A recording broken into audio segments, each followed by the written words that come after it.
Welcome to the Plant Cunning Podcast, where we explore our relationship to plants, other people, and the mysteries of nature.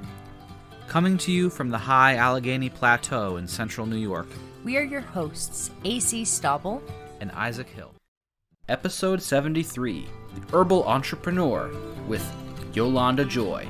In this episode, we speak with Yolanda about growing up in Australia and moving to Italy, where she fell in love with plants like yarrow and elderberry, which before she had only met in fantasy books. We talk about how she studied pharmacy and the transition from pharmacy to herbalism and the change in worldview and mindset that entailed.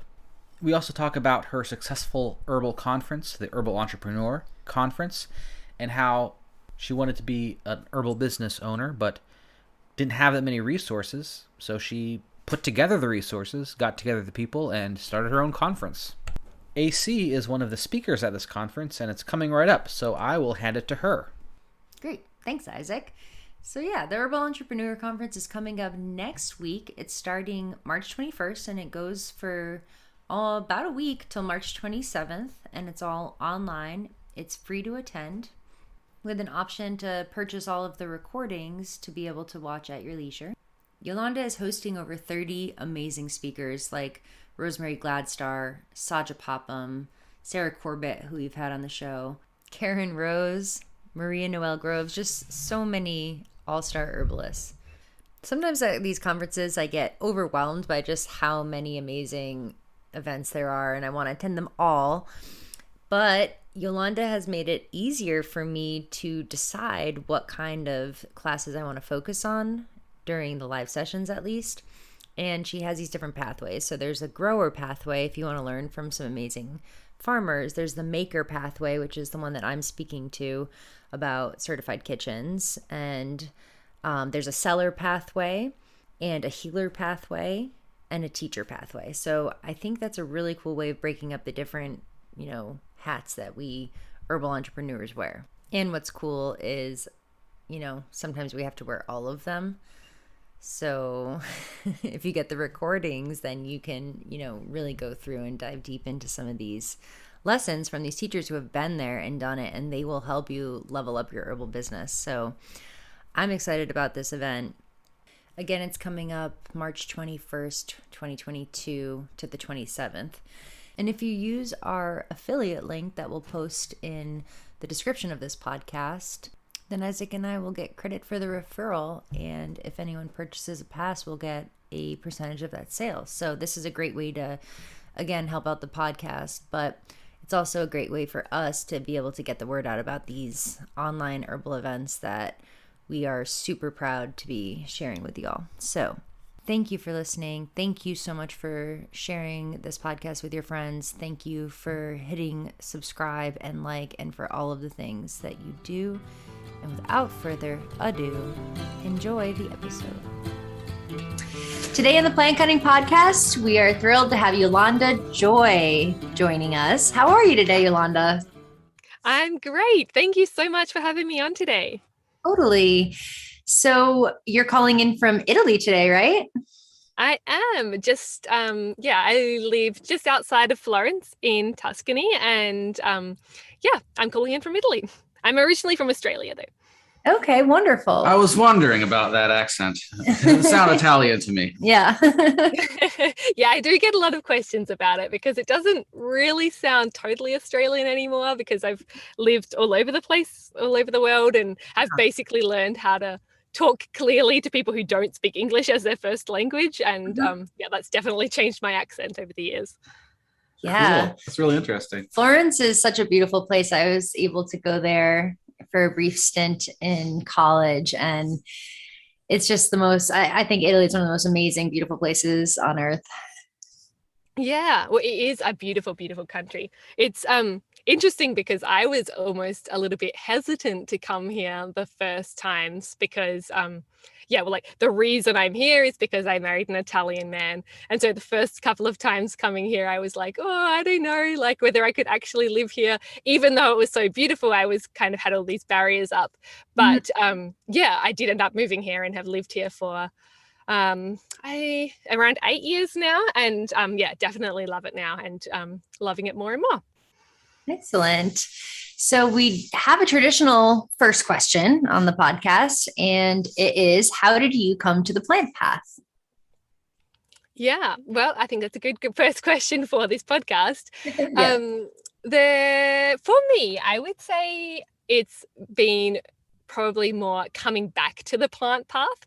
So like as a child, I grew up on a farm in the middle of nowhere in Australia, and yeah, I was one of 5 kids on the farm, and yeah, a lot of our time growing up was really just outside and playing in nature. But it was interesting in that growing up, I kind of moved to the city to go to university. I actually ended up studying pharmacy, and I guess changed a little bit, or like went more into more traditional pathways. But it was actually me moving to Italy that really did wake it up a little bit more. And it was very much to do with, I really do like fiction books. And I remember coming to Italy and seeing the plants that were here. And the plants that are in Italy are very different to the plants that are in Australia. And it was very interesting being able to recognize plants that I'd been reading about in fiction books. So I'm not sure if you probably have read them too, but often they talk about like yarrow and elderberry and these sort of ones in books, but especially yarrow when they have like wounds and stuff like that. And I remember seeing yarrow for the first time being like, oh my gosh, this is like the plant that was in the books that I've been reading about, and just it piqued my interest. And because I had kind of grown as a person, I had a new perspective. Like I'd studied pharmacy, and so then I was learning about the plants from a new level, I think. And so then I just became really, really interested in it and started learning more and more. And then I think what a lot of people who study herbalism do kind of fall down the rabbit hole, so to speak, as far as they start to learn something, and then that sparks the next interest, and it goes on and on and on, and you get more and more interested. And that was definitely true for me. And so it was, I think, in general, I guess it was coming back to the plant path because of the new plants that I was experiencing, just like reinvigorated my interest.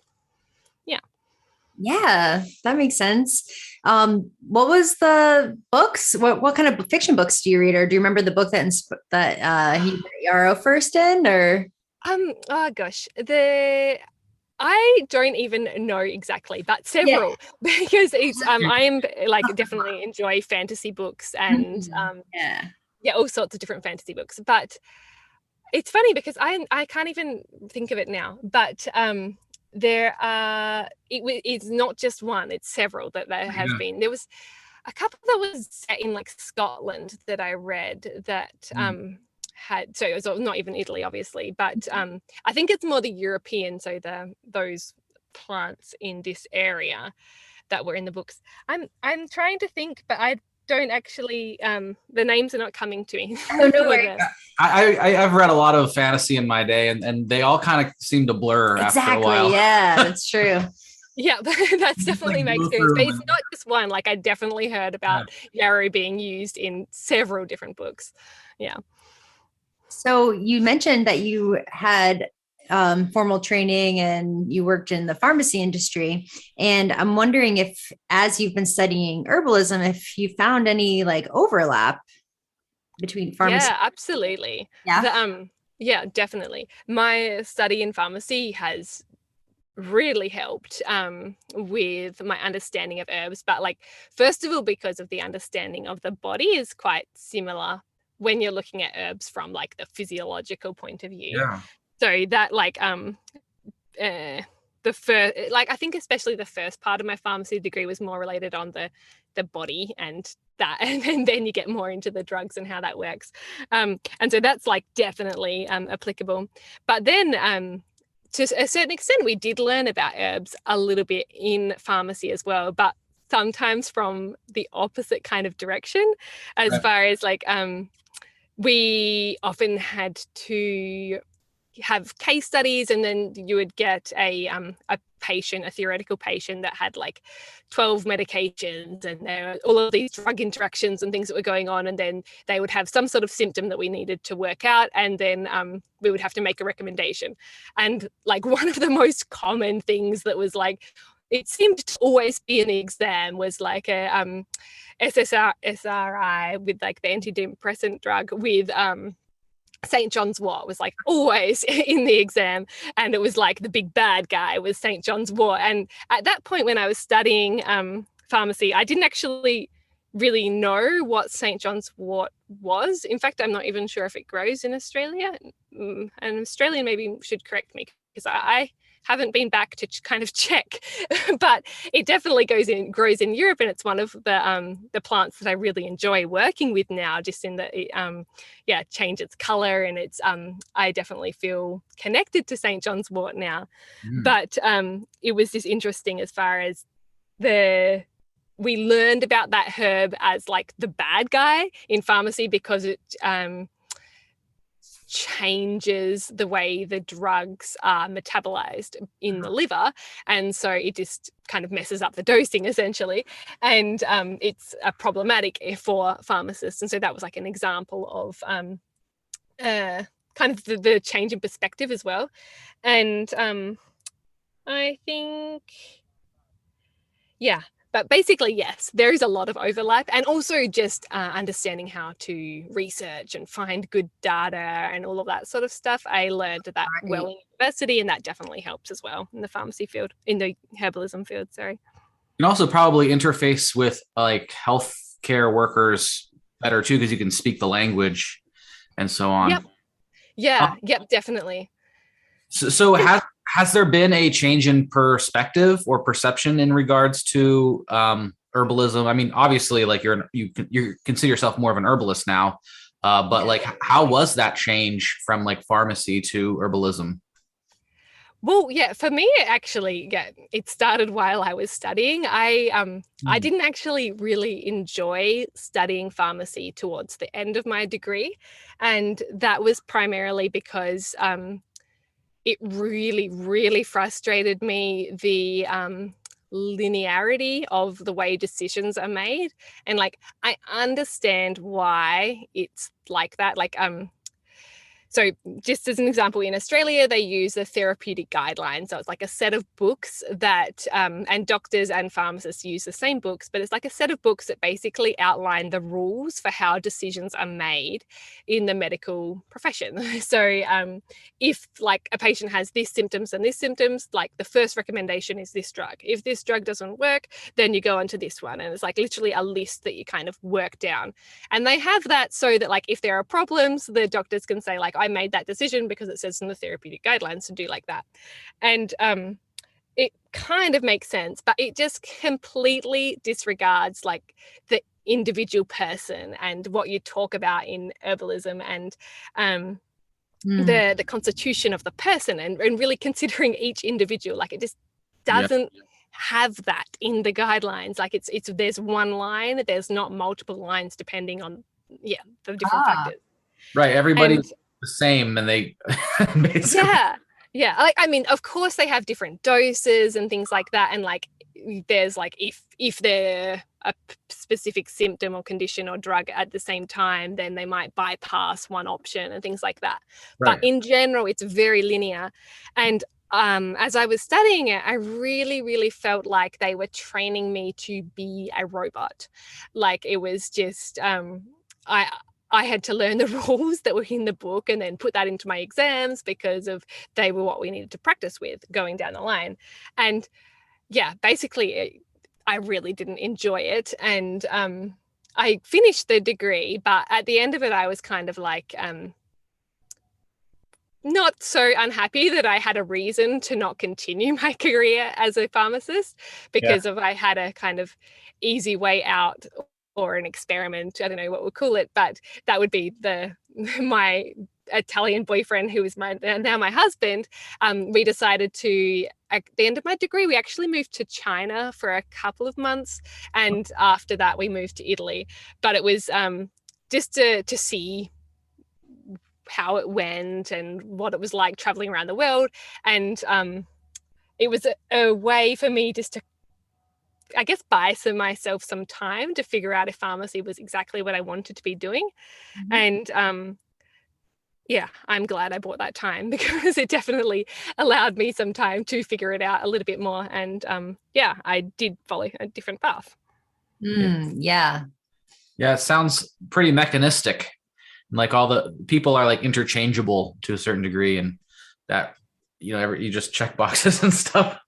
But yeah, well, it really, really is like that. From like, and I really did feel like you were just being trained to follow rules. And yeah, I'm not someone who likes rules very much, and so it was pretty frustrating. And so yeah, like I was quite happy just to leave it at that point when I finished my degree, and to get up and go to China, and I ended up being like a babysitter for 6 months, and then started working online after that. And it was good to have that time just to see how things pan out, I guess. Yeah. So when you got into herbalism, who were some of your teachers or mentors? Like, how did you begin to study it? Yeah, good question. There were several. So yeah, like my initial teachers were books, I would say, and the people in the town that I moved to as well. So yeah. Oh, so was there like a tradition in the town where of herbalism, like folk herbalism? Yeah, yep, there most certainly was. So yeah, I moved to, after a year of being in Italy, we moved to a little town called Osina, which is a tiny town about an hour away from Florence in like the Alpini. So it's like the little Alps that are further down in Italy. And yeah, it's a beautiful town. I absolutely love living there. But yeah, that was when I discovered yarrow, for example. But also, my neighbors were like picking elderberry, and St. John's wort as well grows all along the river down there, and it's alive with herbs, that whole valley of the Valley of Osina. But I saw my neighbors picking stuff, and I was like, oh, what's that? And then figuring out what it was. But in particular, my husband and I actually made friends with an elderly couple in the town. So they were around 70 years old at that point, and 65, 70, around there. And we made really good friends with them. They helped us with learning how to, cultivate the land, start our vegetable garden, and they like gave us their heirloom beans to grow and things like that. But also just I guess introducing us to the plants of the area, they really helped with. And it was a really nice relationship with them as well, as far as they would come to our house for dinner, or we would go to their house for dinner, and we would just talk about like the things, because they just clearly had so much more knowledge than us, and we were just I guess lapping it up, everything that they had to share. But it was definitely my husband was learning more about like the vegetable garden stuff from the Mario was the name of him, and Brunalba was helping me with little remedies, and some of it was a little bit at the time for me far-fetched, as far as like doing signs on things, and I was like, it was pretty not scientific coming from my pharmacy background, but I was willing to try it and kind of see how it goes, and those sort of things. And it was definitely interesting. So that was like in person, learned from them. And then as my interests kept on going, it was definitely books. I've got quite a hefty library at this point, but also online courses. I studied with the Herbal Academy, and more recently last year I studied with Maria Noel Grove, so like the author of Body into Balance. She has also an advanced herbalism course, and that was like a pretty big commitment for me, because I really admire and respect her as an herbalist, and I really wanted to study with her. But the times, it was actually because of COVID that she offered it virtually, and I was like, this is my opportunity to be able to work with her, seeing as I'm in Italy and she's in the US. But the problem was the time was from 6 p.m. to 9 p.m. Eastern time, which my time is from midnight until 3 a.m. in the morning. Oh, that's a little tough. So yeah, well, it was funny because at the time I had like a 6-month-old baby, and I was like, well, I'm up in the morning anyway. I can probably just like feed her and study and then like do it anyway. But I was a little bit too optimistic. It ended up being that I did miss quite a few classes and had to watch the replays and things like that. Of course. Yeah. Yeah. Thank goodness she had the replays. Yeah, exactly. It is so useful that we can watch the replays. I did make a few, but it was no, more than a few. I made probably about, I don't know, some of them, but it did end up being harder than I thought to make it to the midnight class of herbalism. So ambitious. Yeah, but yeah, she's definitely been instrumental in my learning as well, Maria Noel Groves. Wonderful. Yes, she's inspiring. Yeah. So, let's see. I'm wondering now what you do now as like with your herbal training and with your herbal business. Like, can you talk a little bit about what you do? Mm-hmm, sure. Like right currently at this moment, the main thing I do is run Herbal Entrepreneur and family stuff because I have 2 young kids that are a 1-year-old and a 4-year-old that take up most of my time. And apart from that, I do Herbal Entrepreneur and run the Herbal Circle, which I'll talk about in a little bit. But in the past, I have run herbal workshops and like walks kind of thing. So this was pre-COVID times. I ran an experience on Airbnb. And so, this was where people would come to our house in Oceania, and I took them for a walk around the area and showed them, the herbs that I wanted to introduce them to on that walk. And then we would come back to our house and have it was a tea tasting session kind of. We set up different stations and were focusing on one herb at a time and what you could feel and stuff like that. And then putting together like a little tea package that they could take home as well. So it was just a little tea experience. I did that for a little bit, but then COVID happened and I stopped that. And at the moment, I just run Herbal Entrepreneur and be a mum. Yeah. So what is Herbal Entrepreneur? Because that's how we found out about you in the first place. Yeah. So Herbal Entrepreneur is, it was started as a hobby originally. It was back in 2019. So in the time that I'd moved to Italy, I moved to Italy in 2013. And in that time, I'd kind of been learning how to do websites and be a virtual assistant for people. And I wanted to start, I'd been learning about herbalism, and I really liked the idea of starting an herbal business. And at the same time, my background was actually in running online conferences and events.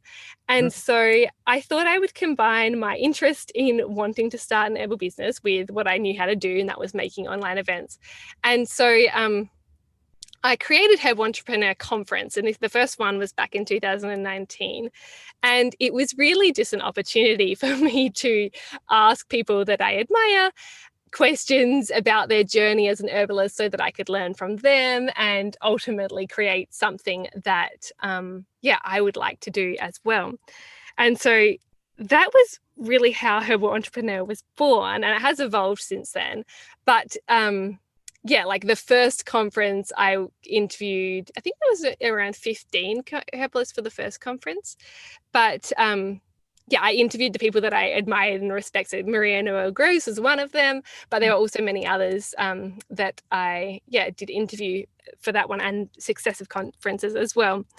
But it was born for my interest in wanting to start an herbal business, but specifically connecting with other herbalists, because I myself didn't know any herbalists in real life at that point. And so I wanted to connect with people virtually and do some things together.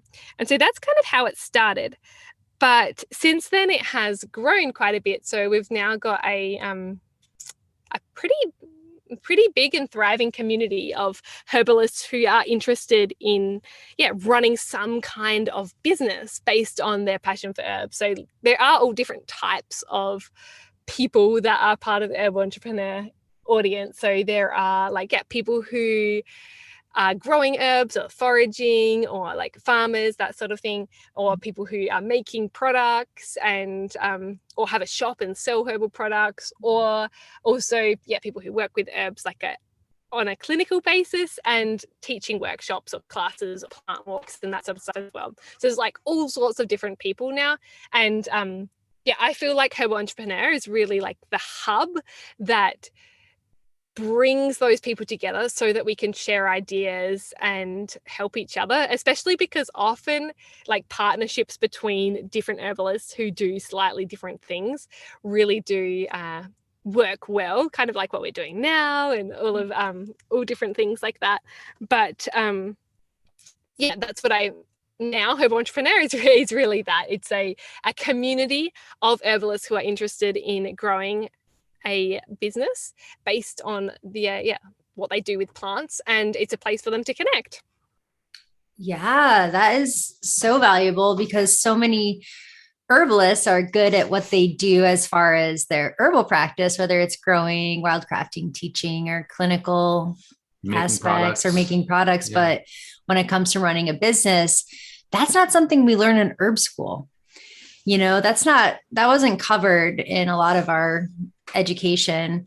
And it's like a whole other ballgame. And so having that education from herbalists who have been there is so valuable, because you can take a business class, but usually it's not the type of business that it's not like a business course at a college or something is like really a different ballgame than like being an herbal entrepreneur. So I think it's so valuable for the herbal community to learn from the people who have been through it.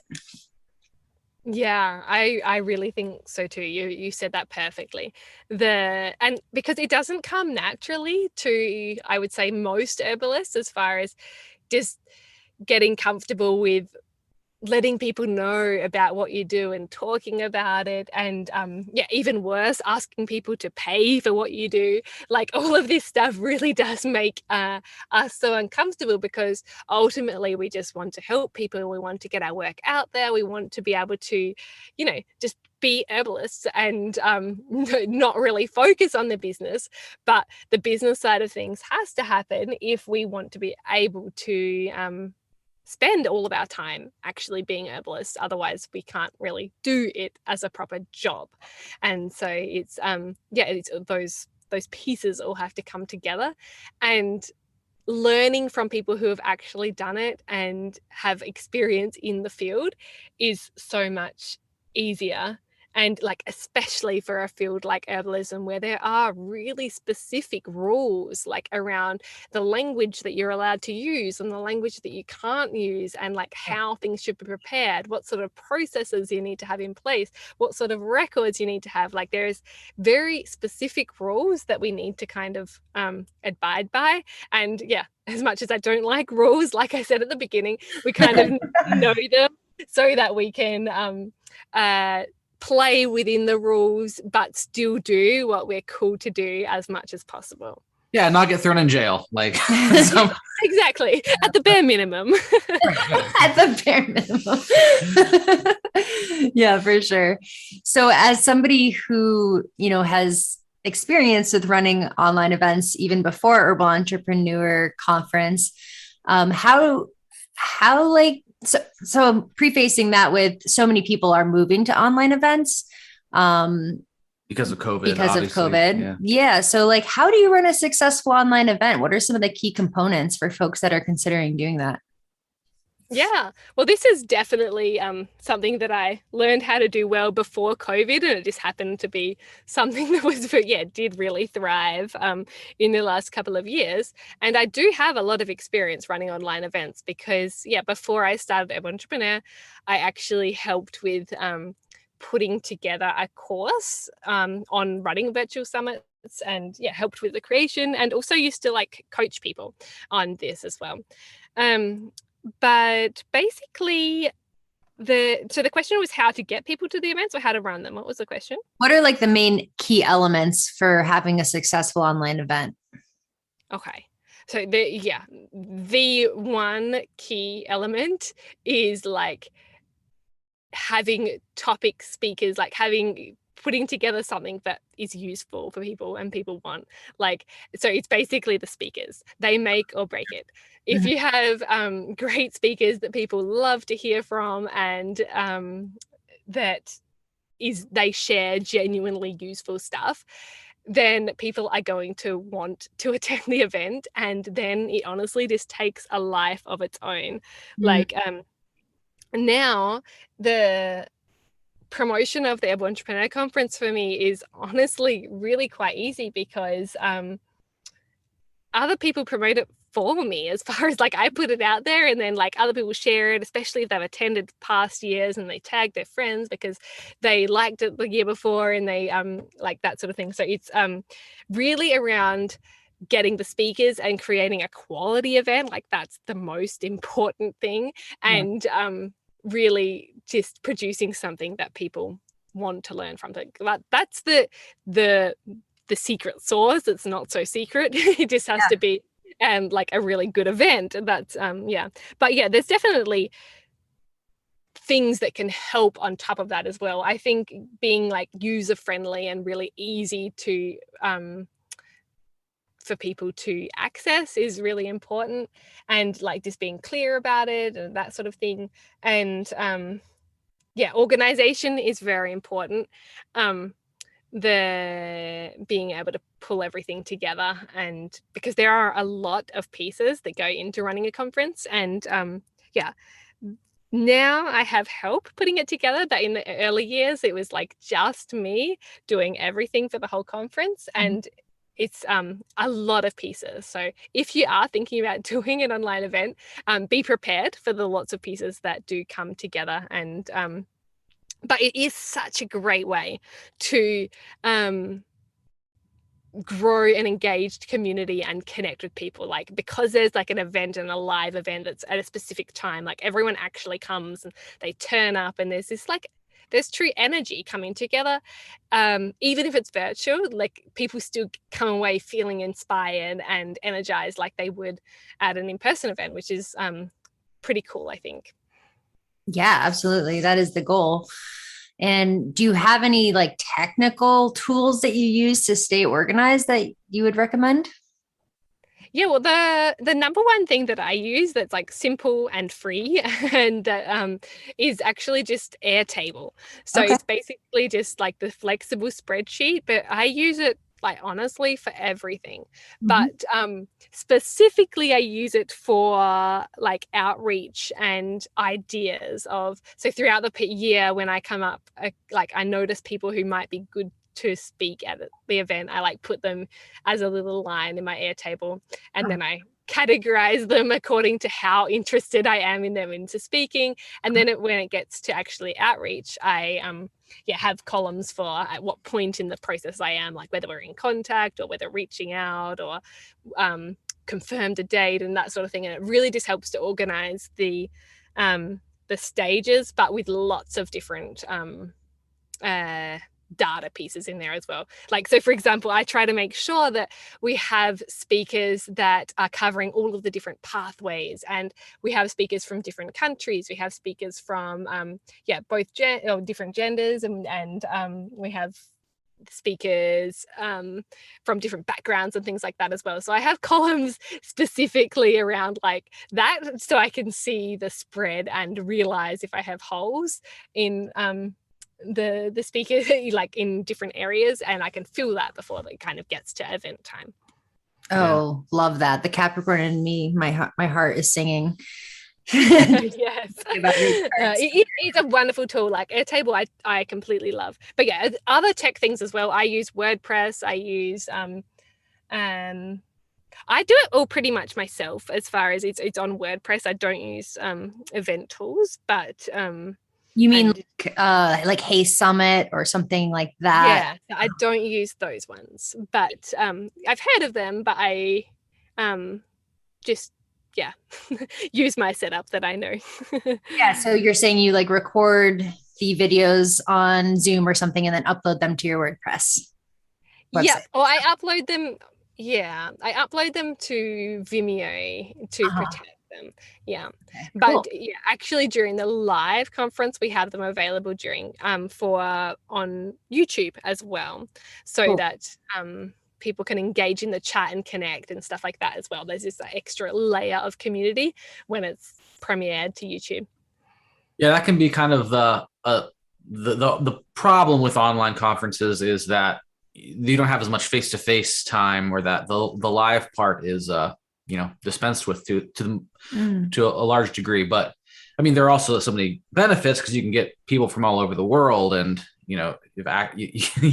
that's not necessarily as easy in a live event. Yeah. But to have like the feeling of being in a live event, I think is really important. Mm-hmm. Yeah, I agree. Because I think we all know we love live events, and I think we love them even more now that like we haven't been able to go to one for a few years, and so we crave them even more. But and that is definitely key. So I try to include as much of that as possible into the event, but of course you can never like truly replace an in-person event, but there are things that you can do. So like we have like live calls during the conference, so like the kickoff and the finale is live, but we also have the VIP networking lunch hour, which is at midday every day of the conference. We have an hour, and it's basically just a massive Zoom room with everyone who upgrades to the VIP pass.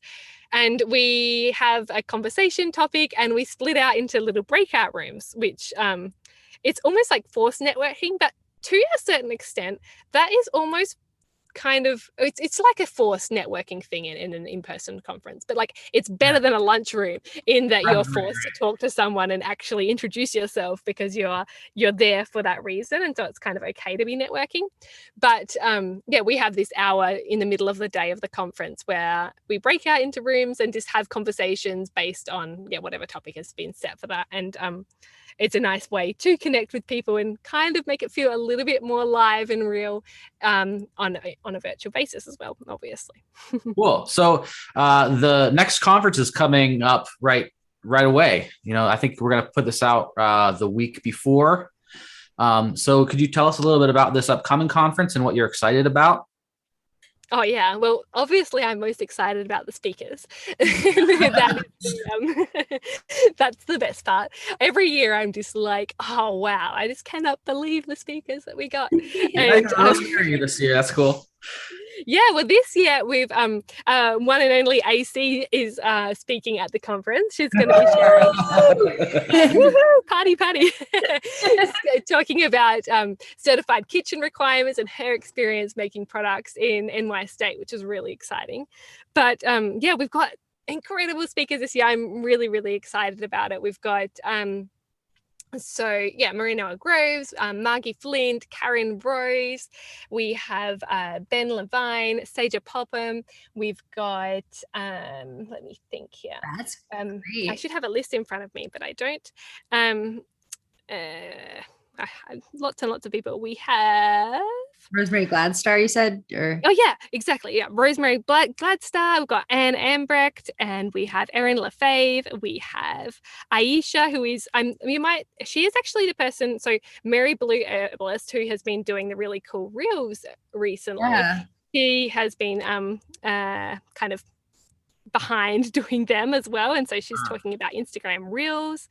Then we have Laura Rubin, Lorraine Delmeyer from Formula Botanica, and Nicole Telkesh, and like so many people, Sarah Corbett, Stephanie Boucher, Tad Hargrave, who is like from marketing for hippies. And we looked him up last night. Yeah, he seems rad. Cool. Yeah, it was, I've already pre-recorded most of the conference sessions, and I recorded his just recently, and it was definitely, very, very helpful. He's got a great perspective on making marketing feel good and genuine. And he's also going to be doing like a workshop for people who upgrade to VIP after the conference as well, a couple of weeks after. It's like a little mini laser coaching session as well. So that's going to be fun. I'm excited about that too. That's nice. Exciting. Yeah. Very cool. We have an interview with Karen Rose coming up actually, and we're super excited for that. Yeah, you've got a great list there. We've interviewed some of these people. Yeah. And it's fun how interconnected everything is, you know. Mm-hmm.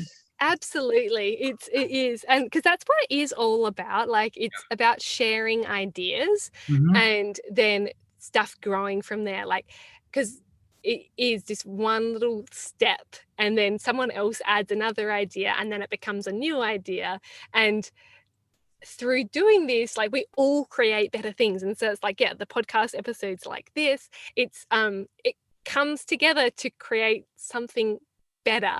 And that's what the aim of the conference is. But really just in general, building up the profession of herbalism as a whole, and like the more connections we have amongst each other as herbalists, it really is the better for all of us, I think. Oh, heck yeah. Synergy. Yeah, totally. Exactly. In so many fields, there's this sense of competition. I was just talking to a naturopath who was saying that in her community, there is like a sense of not wanting to share an office because they're going to be fighting for the same clients or something. But it's not like that in the herb world. I feel like there's just so much room for everybody, and we all have our own communities and niche. And there's so many people that need us, you know, like people need the healing. And I just love that part of the herbal world. Yeah. And I think part of that as well is that there really is a reawakening of herbalism, and that the interest in herbalism, like, just far, far, far exceeds the amount of herbalists that there currently are in the world.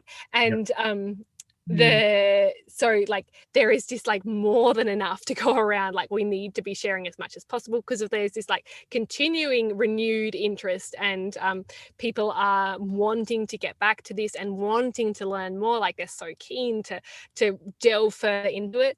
And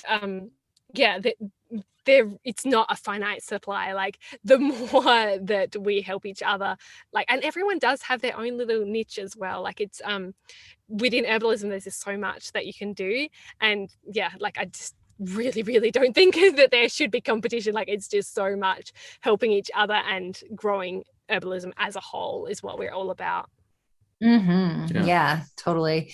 And I think herbalists are really generous with their knowledge too. You know, wanting to lift up other herbalists. So it's cool. It makes me feel warm and fuzzy. Yeah, I have definitely felt that as well. Like, I'm always kind of surprised when people want to be involved and things like that. But there's this feeling of warmth and wanting to help others, especially from the like older generation of herbalists who really feel strongly and are invested in the newer herbalists coming up and wanting to pass on their knowledge so that it continues down the line.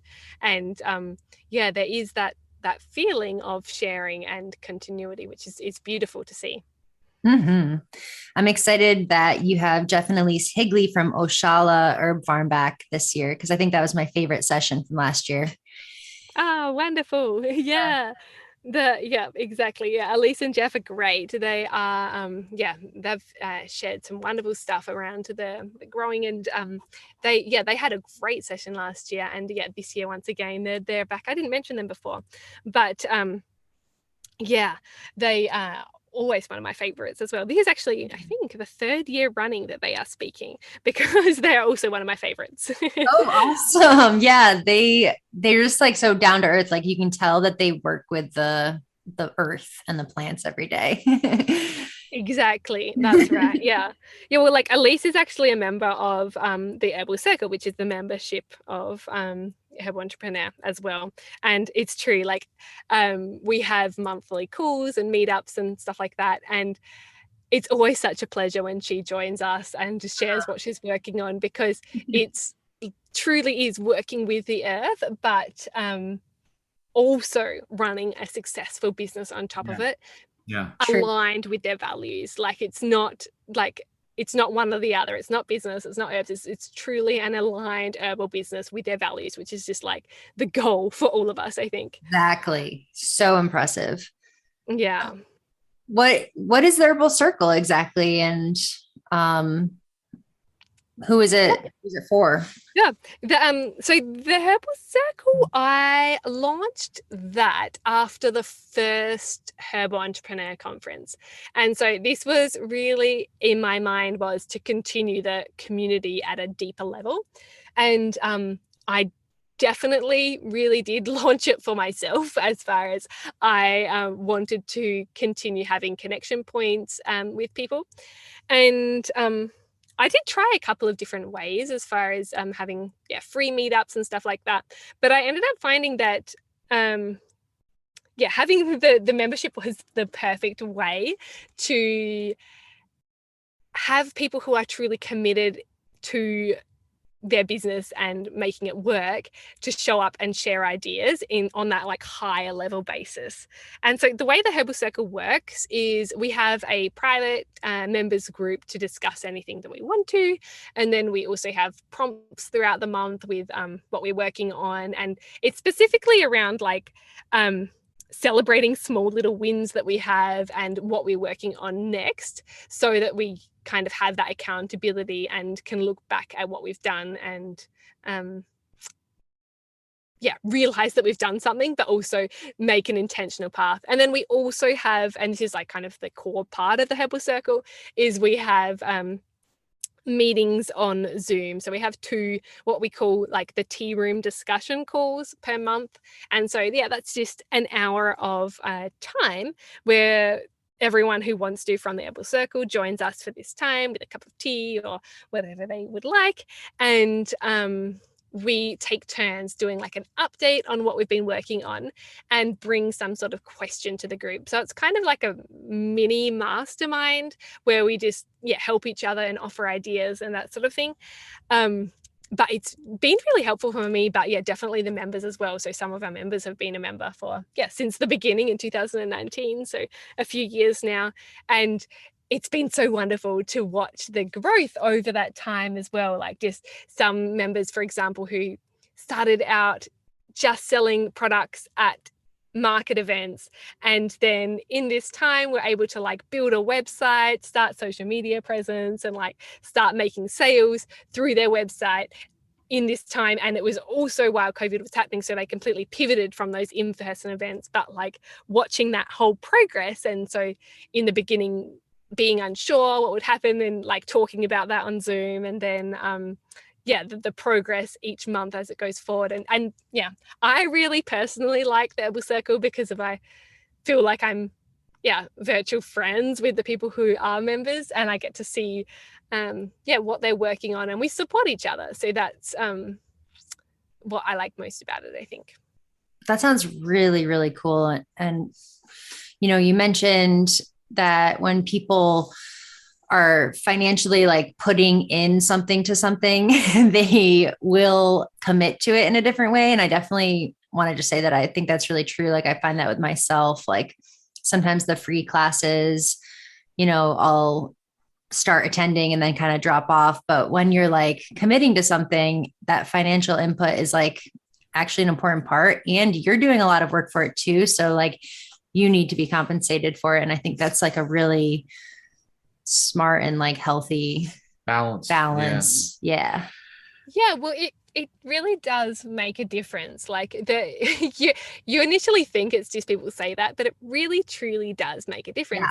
Like I experimented with it in the beginning. I actually did a free discussion study group for people who wanted to join it. And it was funny. The people attended for the first couple, and then like the engagement just dropped off. And I'm like, hang on, guys, I'm still here. I want to study. Like, hello. And they weren't like, they didn't have that commitment anymore, and they weren't showing up. And so then, but like baking it into a continuity thing, people consistently show up, and it just completely shifts. Like, first of all, people showing up, but then because they're showing up, they actually start to change stuff and actually do things. And then like the results happen, like they actually achieve things. So it's it just does shift everything. Just, I think it's the commitment, but it does make a difference that the level of people who are in there are ready to create that change. Yeah, totally. That's exciting to see the changes occurring over the months. I love that. And then we just have one last question before we need to wrap up for the day. But have you noticed with the Herbal Circle and with the Herbal Entrepreneur Conference, like certain common struggles that herbal businesses face? Yes, definitely. It's funny because now the Herbal Circle is a really great space for me to really understand people and what herbalists need. And it is there definitely are common struggles. Like, so a huge one that I feel like basically everyone struggles with at one point or another is like some form of imposter syndrome, or feeling like you don't know enough to be working with people, or you don't trust yourself or your decisions. Like, that's just huge. Oh my gosh, yes. Yeah, I feel like this comes up on like maybe every second TRM discussion call that we have. Like, someone is struggling with it.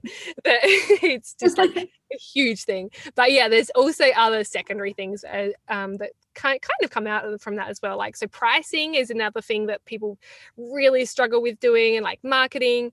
Other areas, I think like a hidden kind of worry is like just the back end stuff, everything that you need to do to run a business and keep it organized. But no one really likes to talk about that. They like to like keep that under the rug. But it is like a ongoing kind of niggling worry that people have. And let me think of other things that people I would say the marketing is a huge piece though. Like, most people really enjoy working with the herbs, like creating a relationship with the people and the plants and kind of linking that together, spending time. And like, herbalists are generally pretty good at self-care and looking after themselves as well, and but helping other people in that. I think I'm just trying to sum up my thoughts here, but basically I would say the biggest struggle that people have is imposter syndrome, and feeling like they are worthy to share what they have to share with the world. And I think that probably goes into stuff like pricing too, because it's like you don't value yourself, and so you don't want to like put a price on your product or your service that is that is actually what it's worth. Yep. Yep. And there's also so many layers into the pricing as well, just in terms of you want it to be accessible to everyone, but you also need to make an income. And then also some herbs are actually quite expensive as well. So just balancing all of those different factors and valuing yourself, because often, like you said, people just completely don't value what they do as much as other people value what they do. Yeah. Definitely that. For me, getting over some of that imposter syndrome thing has been like just sort of sharing my learning experience, like learn as I go and share as I go, and just know my limitations and what I'm comfortable with and what I'm not comfortable with, as well as like stepping back and being like, this isn't exactly about me. This is about me being like a steward of the land and a shepherd of the herbs and getting the herbs to the people. So going from like the head and an ego-centered point to the heart has been helpful for me in that. Have you found anything for the imposter syndrome that is useful for folks? Yeah. So first of all, yes, what you just said now is wonderful. Like, as whenever you can remove yourself from the equation and make it about the people and the plants, and you're just the messenger, like that really takes the pressure off. As far as you're not propping yourself up, you're just getting the message out there, and that mental shift really helps. Other things I have found to help is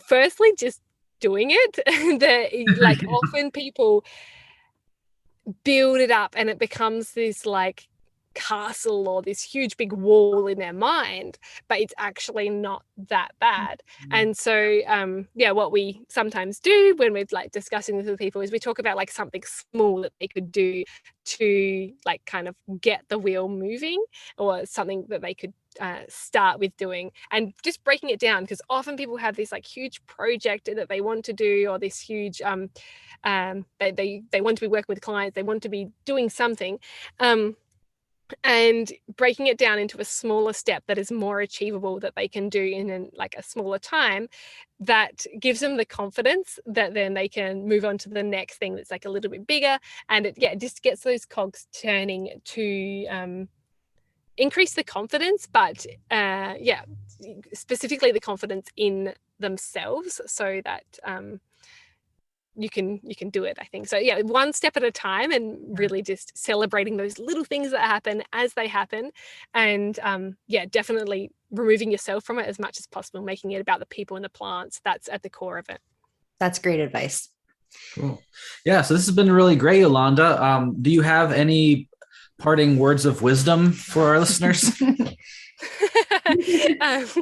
I don't feel like such the wise person with these parting words of wisdom, but I will say, I